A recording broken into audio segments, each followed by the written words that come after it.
పంజాబ్ మాజీ deputy CM శిరోమణి అకాలీదళ్ నాయకుడు సుఖ్బీర్ సింగ్ బాదల్ గతంలో చేసిన తప్పిదాలకు ఇప్పుడు ఇలా శిక్ష అనుభవించాడు.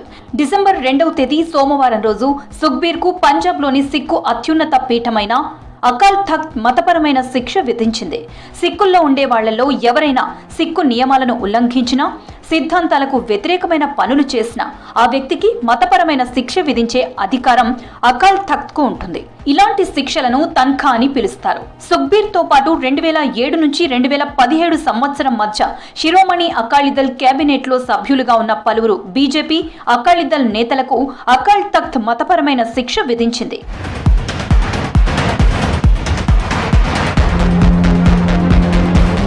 ఇంతకీ అకాలీదళ్ నాయకుల్ని ఎందుకు శిక్షించాల్సి వచ్చిందంటే దీనికి చాలా కారణాలే ఉన్నాయి. పంజాబ్లో 2007 నుంచి 2017 వరకు శిరోమణి అకాలీదళ్ బీజేపీ ఒక కూటమిగా ఏర్పడి ప్రభుత్వాన్ని ఏర్పాటు చేశాయి. ఆ సమయంలో అకాలీదళ్ నాయకుడు ప్రకాష్ సింగ్ బాదల్ ముఖ్యమంత్రిగా ఉన్నారు. ఈయన మొత్తం 5 సార్లు పంజాబ్ ముఖ్యమంత్రిగా పనిచేశారు. ప్రకాష్ సింగ్ కుమారుడు సుఖ్బీర్ అప్పట్లో డిప్యూటీ సీఎంగా, పార్టీ అధ్యక్షునిగాను పనిచేశారు. సిక్కు సిద్ధాంతాలకు, సిక్కు సమాజం మనోభావాలకు విరుద్ధంగా అకాలీదళ్ నాయకత్వం వ్యవహరిస్తోందని ఆరోపణలు అప్పట్లో పెద్ద ఎత్తున వినిపించాయి.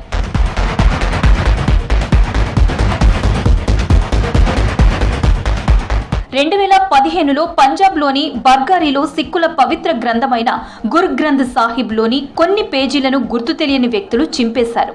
గురు గ్రంథ్ సాహిబ్ సిక్కులకు అత్యంత పవిత్రమైనది. ఈ ఘటనకు వ్యతిరేకంగా సిక్కులు ఆందోళనలు, నిరసనలు చేపట్టడంతో అదుపు చేసేందుకు పోలీసులు కాల్పులు జరిపారు. ఈ ఘటనలో 2 సిక్కులు మరణించారు. ఈ కేసులో డేరా సచ్చా సౌదా చీఫ్ గుర్మిత్ రామ్ రహీం సింగ్ అనుచరులు నిందితులని అప్పట్లో ఆరోపణలొచ్చాయి. 2007లో గుర్మిత్ ను బహిష్కరించాలని అకాల్ తఖ్త్ ఆదేశించింది. గుర్మిత్ ను బహిష్కరించిన తర్వాత కూడా ఆయనతో అధికారంలో ఉన్న అకాలీదళ్ కి చెందిన కొందరు నాయకులు సంబంధాలు కొనసాగించారనే ఆరోపణలొచ్చాయి.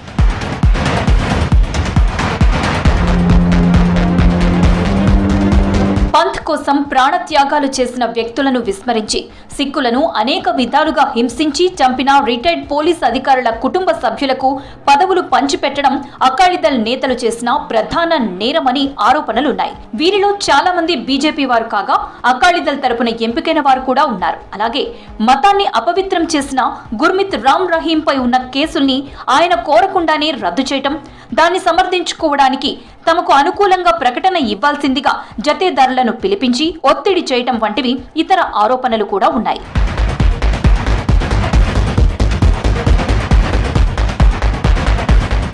అకాలీదళ్ పార్టీ అధికారంలో ఉన్నప్పుడు సుఖ్బీర్ మతపరమైన తప్పిదాలకు పాల్పడినట్లు ఆరోపణలొచ్చాయి.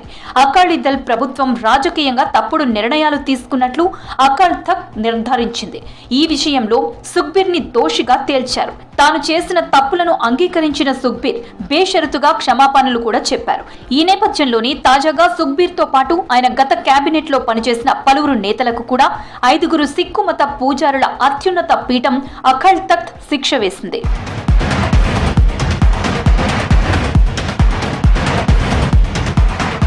స్వర్ణ దేవాలయ ప్రాంగణంలో 2 రోజుల పాటు వాష్రూమ్లను కడగడం, ఊడ్చడం, గిన్నెలు తోమడం వంటి పనులు చేయాలని ఆదేశించింది. ఈ శిక్షను పాటించకపోతే వారిని మత బహిష్కరణ చేసే అవకాశం కూడా ఉంది. అంతేకాదు సుఖ్బీర్ తండ్రి దివంగత ప్రకాష్ సింగ్ బాదల్ కి ఇచ్చిన ఫకర్ ఈక్వాంగ్ గౌరవాన్ని కూడా వాపసు తీసుకుంది అకాల్ తఖ్త్.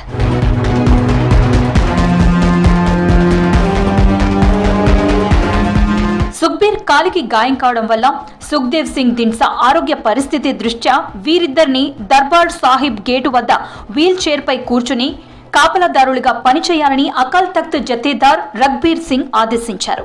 రోజుకు 2 గంటల చొప్పున యూనిఫామ్ ధరించి చేతిలో ఈట పట్టుకుని పనిచేయాలని శిక్ష విధించారు. పంజాబ్లోని మరో 2 తఖ్త్లతో పాటు ఫతేగఢ్ సాహిబ్ గురుద్వారాలో కూడా 2 రోజుల పాటు సేవలందించాలని ఆదేశించారు.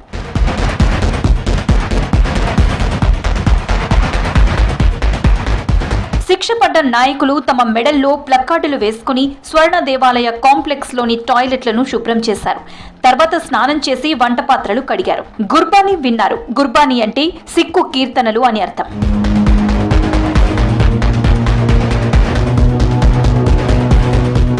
అమృత్ అమృత్సర్లోని స్వర్ణ దేవాలయ ప్రాంగణంలో సుఖ్బీర్ సింగ్ కాపలాదారునిగా విధులు నిర్వర్తిస్తున్న సమయంలో ఆయనపై ఖలిస్తానీ మిలిటెంట్ నారాయణ్ సింగ్ చౌరా తుపాకీతో కాల్పులు జరిపాడు. ఇదే సమయంలో అక్కడున్న వారు అలర్ట్ అయ్యి నిందితుడిని అడ్డుకుని పోలీసులకు అప్పగించారు.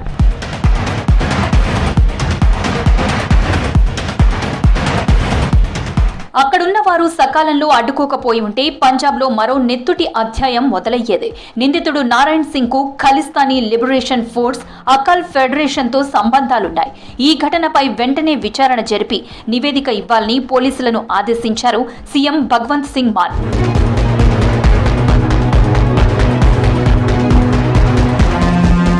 పంజాబ్లో ఫస్ట్ ఫ్యామిలీగా కొన్ని దశాబ్దాల పాటు చలామణి అయిన బాదల్ కుటుంబం రాజకీయంగా కష్టకాలంలో ఉన్న ఈ సమయంలో సుఖ్బీర్ పై దాడి జరగడం చర్చనీయాంశమైంది. సిక్కు ప్రయోజనాల కోసం పనిచేసే శిరోమణి అకాలీదళ్ పార్టీ సుఖ్బీర్ ను అధ్యక్ష పదవిని వీడమనడం, సిక్కులకు ద్రోహం చేసిన వ్యక్తిగా ఆయన్ని ప్రకటించడం ఆ ఫ్యామిలీకి పెద్ద ఎదురుదెబ్బ అంటున్నారు ఎక్స్పర్ట్స్.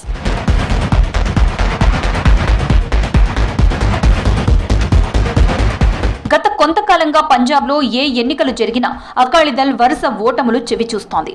దీనికి అనేక కారణాలున్నాయి. 1920లో ఆవిర్భావం నుంచి ఆ పార్టీకి వెన్నుదన్నుగా ఉన్న రైతాంగం దూరమైంది. రాష్ట్రంలో మాదక ద్రవ్యాల వినియోగం విచ్చలవిడిగా పెరిగింది. దానికి తోడు సాగు సంక్షోభం, ఉపాధి లేమి వంటి అనేక సమస్యలు మధ్యతరగతిని, ఇతర వర్గాల వారిని అసంతృప్తిలో ముంచెత్తాయి. అందుకే అకాలీదళ్ నేతలను వరుస ఓటములు వెంటాడాయి. దీంతో అంతర్గత కుమ్ములాటలు అధికమయ్యాయి.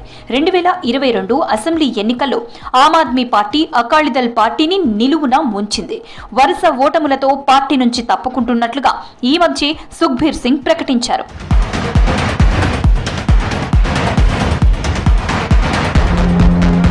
ఒక వ్యక్తి ఎంత శక్తిమంతుడైనా, ప్రముఖుడైనా సిక్కు మత సూత్రాలకు విరుద్ధంగా ప్రవర్తిస్తే ఎవరైనా ఆ వ్యక్తిపై అకాల్ తఖ్త్ కు ఫిర్యాదు చేయవచ్చు.